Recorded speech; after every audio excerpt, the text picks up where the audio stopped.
is Jessica Beuker, and I work for Rock and Bloom. I am their content strategist. A content strategist, for those who maybe are unfamiliar with the term, at the bare bones of it, I'm a writer. In a more complex sense, when you put a marketing lens on that, there's a lot of different hats that I kind of wear throughout a day. So predominantly, I'm doing writing for web. So any content that you see on a website, that would be written by someone that's in my role. But it also often includes things like social media, email campaigns, maybe scripts for radio or television ads. So just a variety of things. But at the core, it's writing. Rock and Bloom is a brand studio. We work with a range of businesses from small to large and essentially just help them level up their brand. Oftentimes businesses will come to us and not fully understand who they are, or they know who they are, but they don't know how to say it, and they don't know best how to convey that to the world. And that's sort of where we come in, is helping them hone in on who their audience is, who they're speaking to, what they want to say, and how they can say that in a powerful and effective way.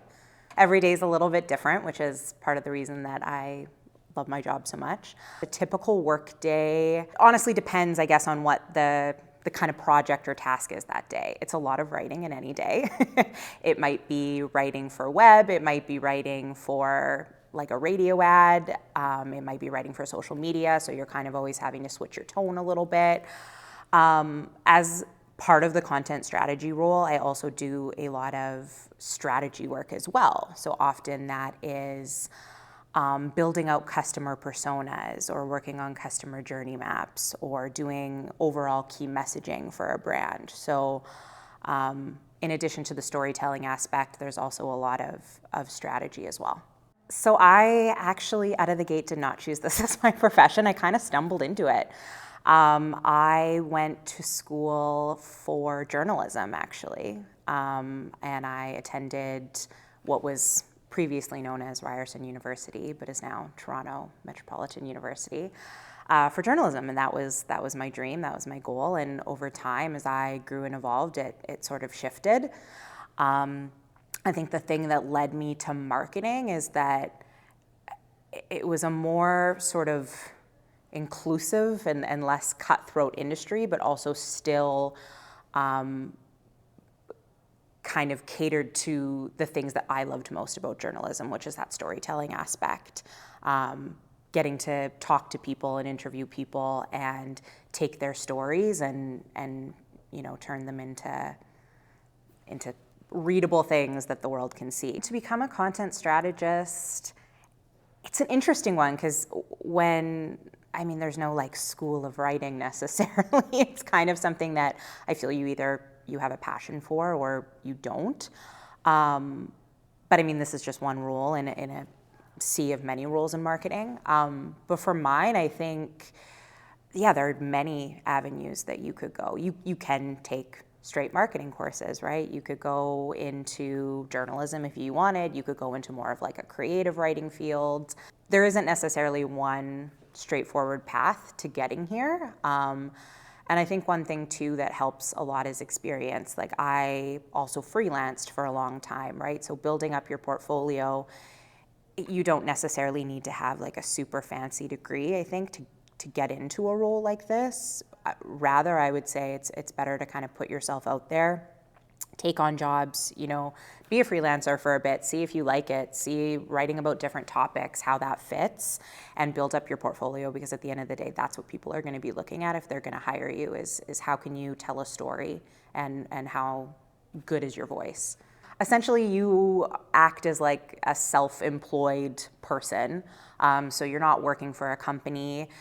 Nowadays, there are many drivers for freelance. You can advertise yourself on platforms like LinkedIn. You can use things like Upwork, or, there's many different platforms where freelancers can kind of post their skill set and links to work that they've done in the past. Oftentimes, it's a lot of word of mouth. Maybe you've worked for someone in the past and they refer you to somebody else who's looking for someone that just needs eyes on their website or what have you. So it can be a variety of different things. It has its pros and cons. I would say pros, you get to kind of choose what hours you want to work. You can choose how much you're working, who you work for. You have the control over that. Cons is it's definitely not the most lucrative industry. And it is a lot of work. You do have to shift gears. You do have to learn how to pivot very quickly. And because you're working with so many different people or different companies, you have to be able to manage that in an effective way.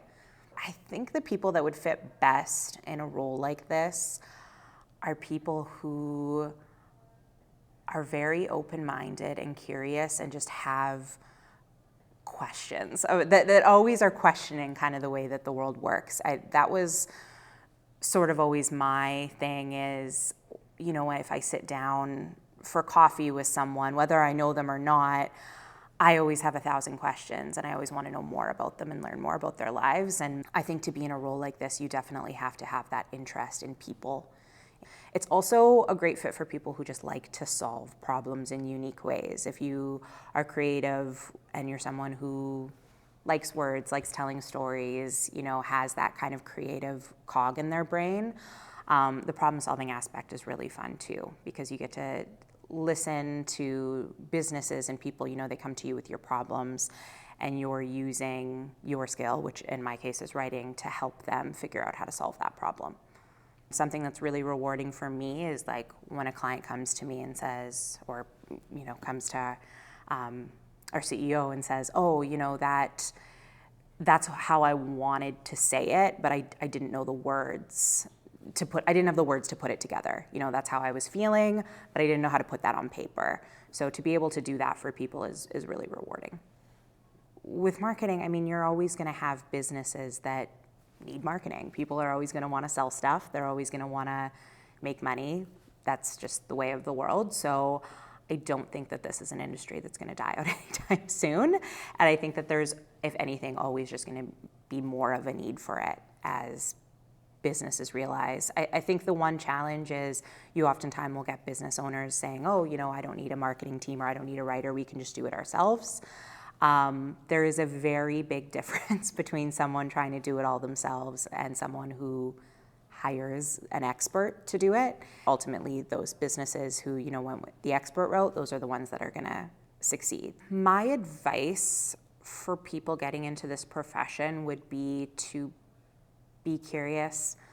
Don't assume that you know anything. Ask questions, be open-minded. In a field like this, you're going to be kept on your toes, and you're always.